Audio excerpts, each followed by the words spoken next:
स्वागत है आपका हमारे YouTube channel AR commerce by Arvind पर। जैसे कि हमने आपको कल ही कहा था कि हम एक नई सीरीज इकोनॉमिक्स पर शुरू करने जा रहे हैं। तो आज ये इकोनॉमिक्स का पार्ट 1 है ना, पहला चैप्टर हम देखते हैं क्या है। बात करते हैं स्टार्टिंग से ही। इकोनॉमिक्स हिंदी में बोलते हैं अर्थशास्त्र है। अर्थशास्त्र का संधि विच्छेद करें, अर्थ यानी पैसा है ना, और शास्त्र मीन्स उसका अध्ययन। तो अर्थशास्त्र पैसों का अध्ययन है। जनरली थॉट क्या है, अर्थशास्त्र पैसों का अध्ययन होता है, लेकिन ये बहुत ही संकीर्ण विचारधारा है। अर्थशास्त्र पैसों का अध्ययन, ये समझो कि जो पैसा का प्रयोग, पैसा तो है इकोनॉमिक्स में पैसा है, उस पैसे का सही प्रयोग क्या होगा, सही प्रयोग क्या होगा है ना, वही पैसा का जो अध्ययन है वो हमें किया जाएगा। वही चीज़ इकोनॉमिक्स है। जो पैसा है उस पैसे का सही यूज क्या होगा, इसे ऐसे समझिए। देखिए एक चीज़ होती है कि maximum revenue in limited resources. हमारे पास जो रिसोर्स है वे तो लिमिटेड है ना। प्रकृति ऐसे मान के चलो कि जो हमारे पास ज़मीन है ना, कि ज़मीन हमारे पास लिमिटेड है, लेकिन हमें उसमें मकान बनाने हैं है ना। तो और आदमी ज़्यादा हो गए। जो मान के चले हम दिल्ली की बात करते हैं, दिल्ली है ना, तो दिल्ली में ज़मीन तो इतनी ही है, लेकिन आदमी ज़्यादा आ गए तो अब क्या करेंगे। रिसोर्स हमारा लिमिटेड है, लेकिन रेवेन्यू मैक्सिमम चाहिए, तो एक वहाँ क्या करते हैं, बिल्डिंग बना देते हैं ना। एक मकान बनाया, इसके ऊपर बना दे तीसरा, इसके ऊपर ऐसे एक बिल्डिंग बना, एक कम ही जगह में उस लिमिटेड रिसोर्स में मैक्सिमम मकान बन के मैक्सिमम लोग रह सकते हैं। ये चीज़ इकोनॉमिक्स है। इकोनॉमिक्स में क्या, जो पैसा हमारे पास है वो लिमिटेड है, लेकिन उससे हमें अर्निंग जो करनी है वो मैक्सिमम करनी है, मैक्सिमम रिवेन्यू करने हैं लिमिटेड रिसोर्स में। ठीक है, पैसा तो जितना है वो उतना ही है। पैसा कमाने के तो अलग तरीके हैं, लेकिन जो पैसा हमारे पास है, हमारे इकोनॉमिक में है, उसका हम कैसे ज़्यादा से ज़्यादा यूज करें, किस तरीके से यूज करें है ना, कि हमारा जो रिवेन्यू हो वो मैक्सिमम हो। ये चीज़ आपकी इकोनॉमिक्स कहलाती है। ठीक है, इकोनॉमिक्स की एक चीज़ आती है कि इकोनॉमिक्स के जन्मदाता कौन है। ठीक है, जन्मदाता क्वेश्चन आता है एग्जाम्स में, इकोनॉमिक्स से जन्मदाता। जन्मदाता की बात करें तो दो लोगों का नाम आता है, एडम स्मिथ और विश्ववरैया। ठीक है, जो एडम स्मिथ है ये हमारे विश्व स्तर से होते हैं।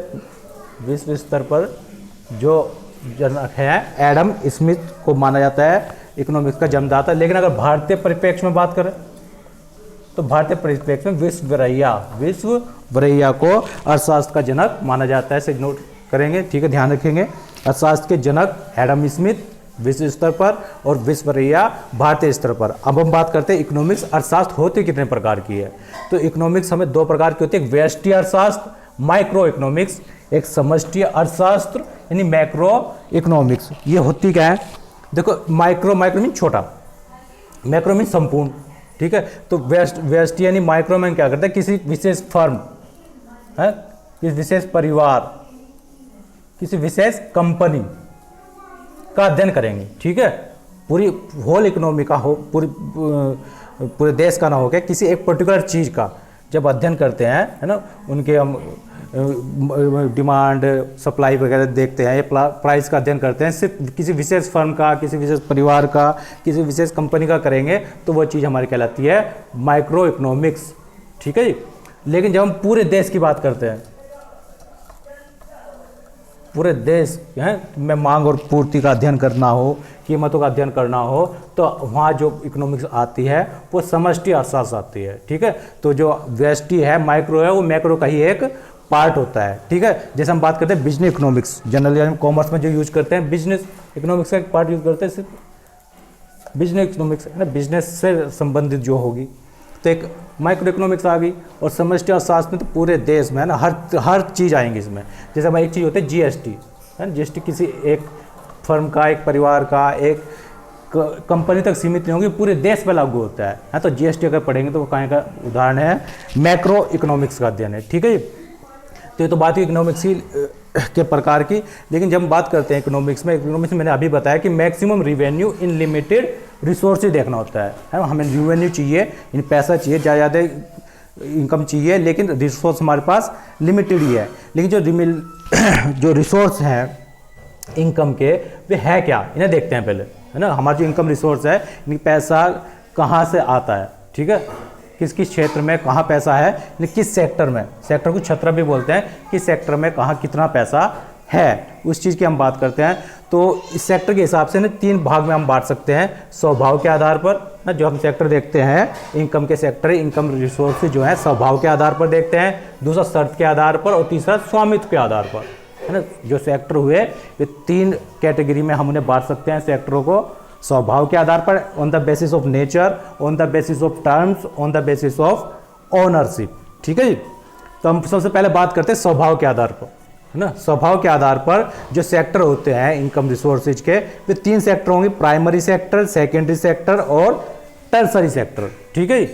प्राथमिक क्षेत्र, द्वितीयक क्षेत्र और तृतीयक क्षेत्र।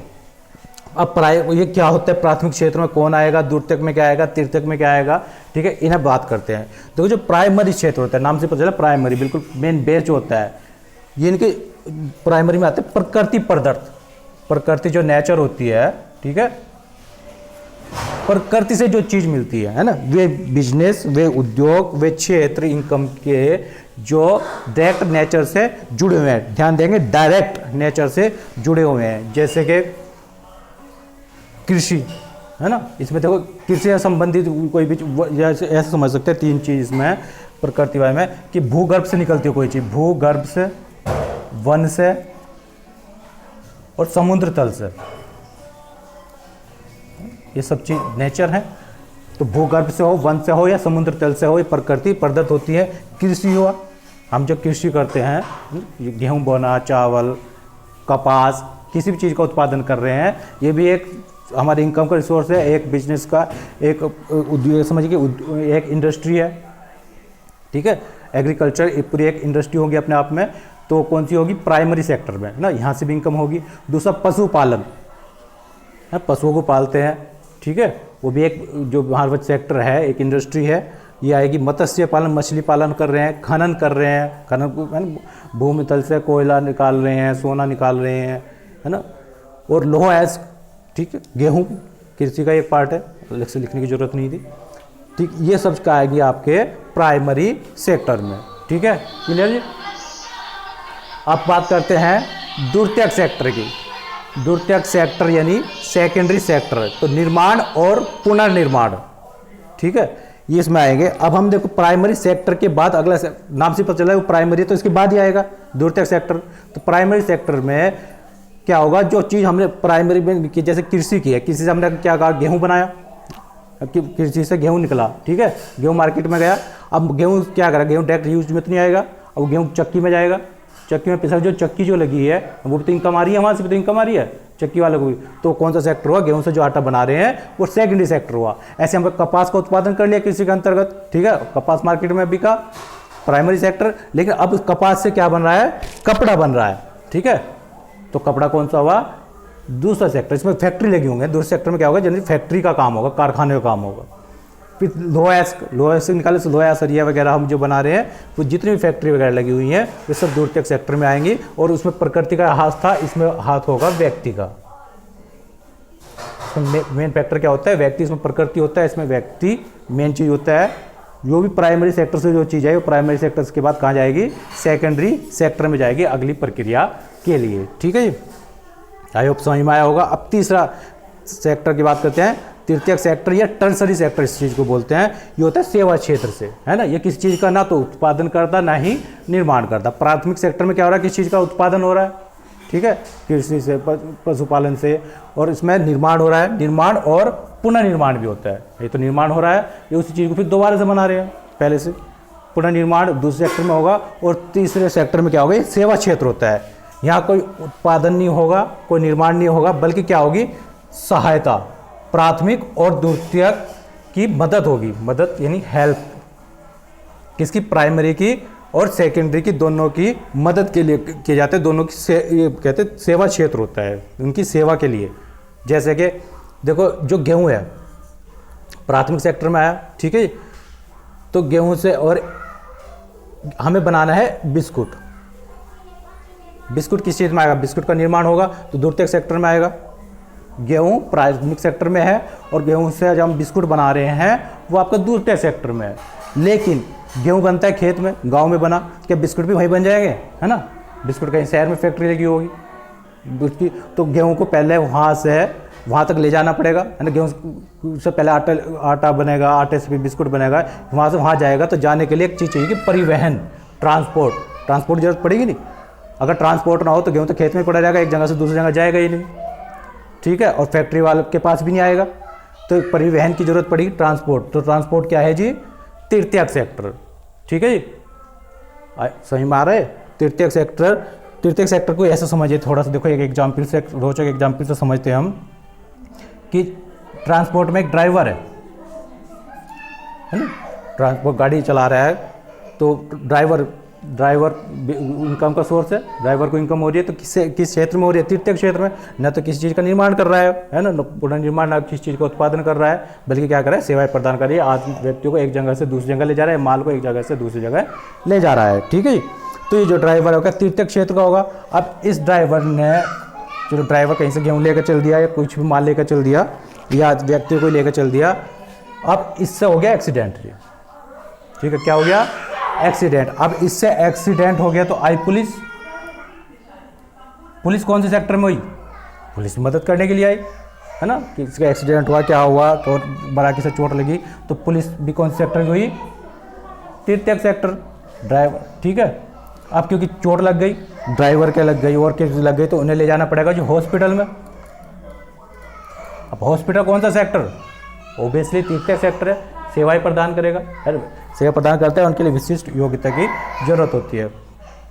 चलो जी, हॉस्पिटल में क्या हुआ? अब हॉस्पिटल ने ड्राइवर का इलाज किया है, इलाज करने के बाद अच्छा खासा बिल बना दिया है, इसके पास इतना कहाँ होगा, ठीक है। तो बिल का पेमेंट कौन करेगा? यही करेगा, लेकिन इसके लिए से रिश्तेदारों को बुलाना पड़ेगा पहले। कैसे बुलाएगा, है ना? कम्युनिकेशन, कोई ना कोई कम्युनिकेशन के मीन्स है, फ़ोन करेगा, चिट्ठी भेजे, कैसे भी करे, तार भेजे, कम्युनिकेशन जरूरत पड़ेगी। तो कम्युनिकेशन क्या हुआ? तृतीयक सेक्टर, है ना।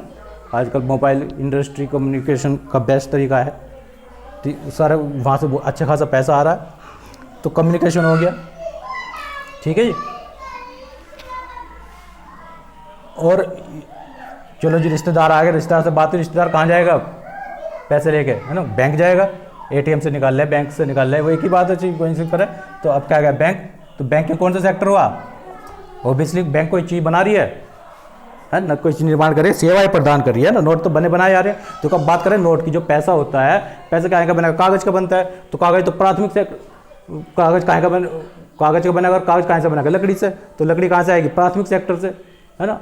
उसके बाद उसका जो कागज़ बनेगा द्वितीयक सेक्टर में, फैक्ट्री में जाके उस कागज़ से जो नोट बनेंगे, द्वितीयक सेक्टर का काम है। लेकिन बैंक का क्या काम है? बैंक तो बने बनाए नोट को एक से ले रहा है, दूसरे को दे रहा है ना, उसका इधर उधर कर रहा है, कोई नोट बना तो नहीं रहा। अगर बनाता तो यहाँ से आता।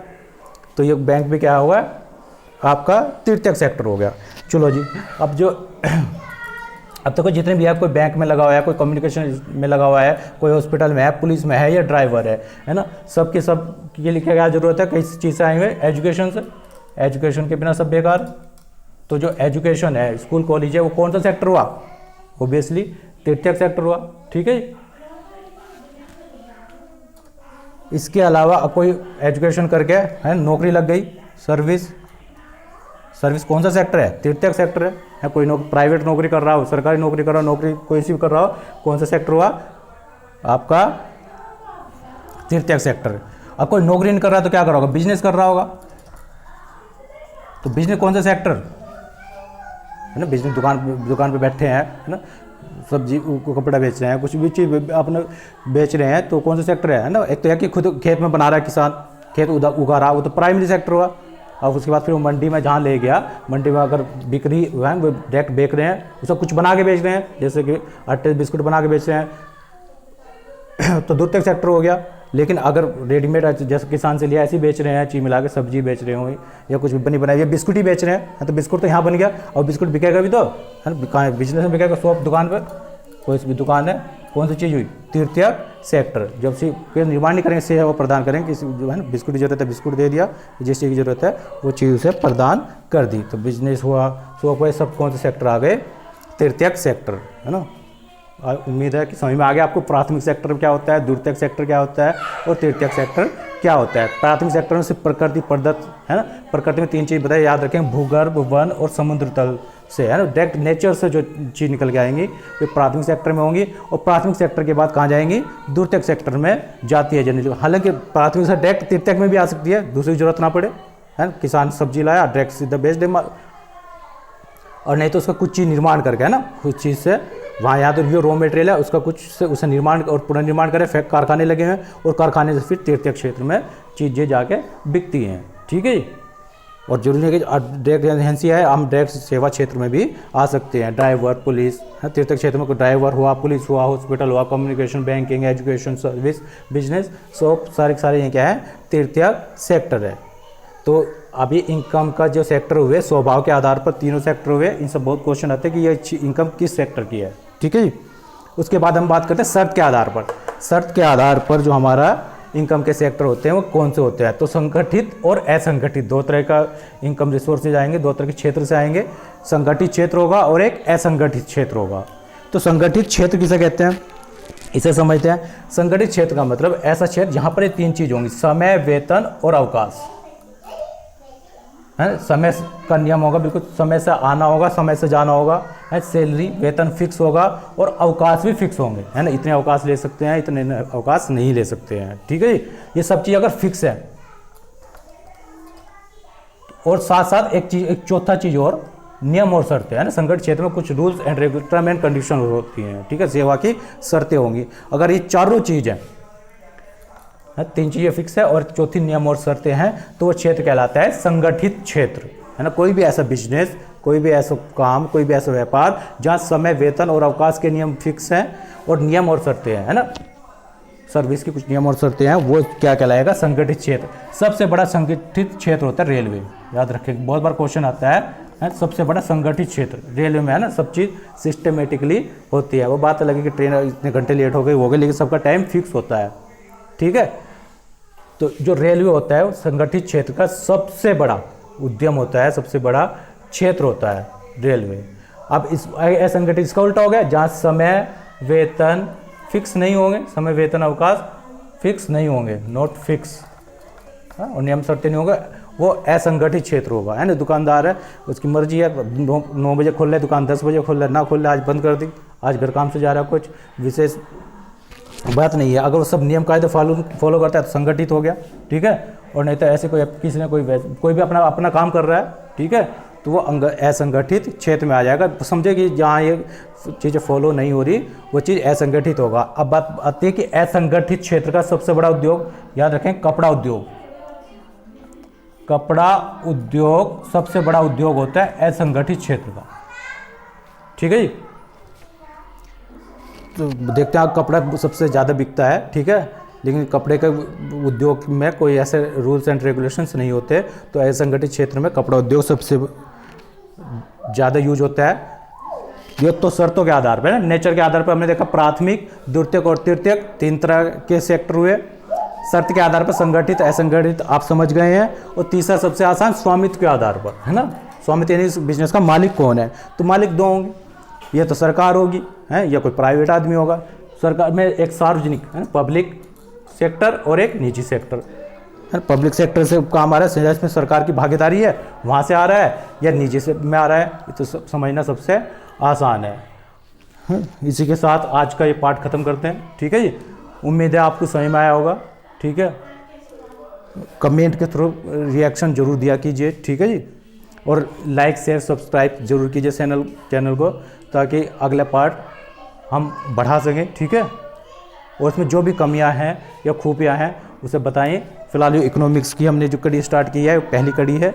ठीक है, अगली कड़ी फिर पेश करेंगे। तब तक के लिए धन्यवाद।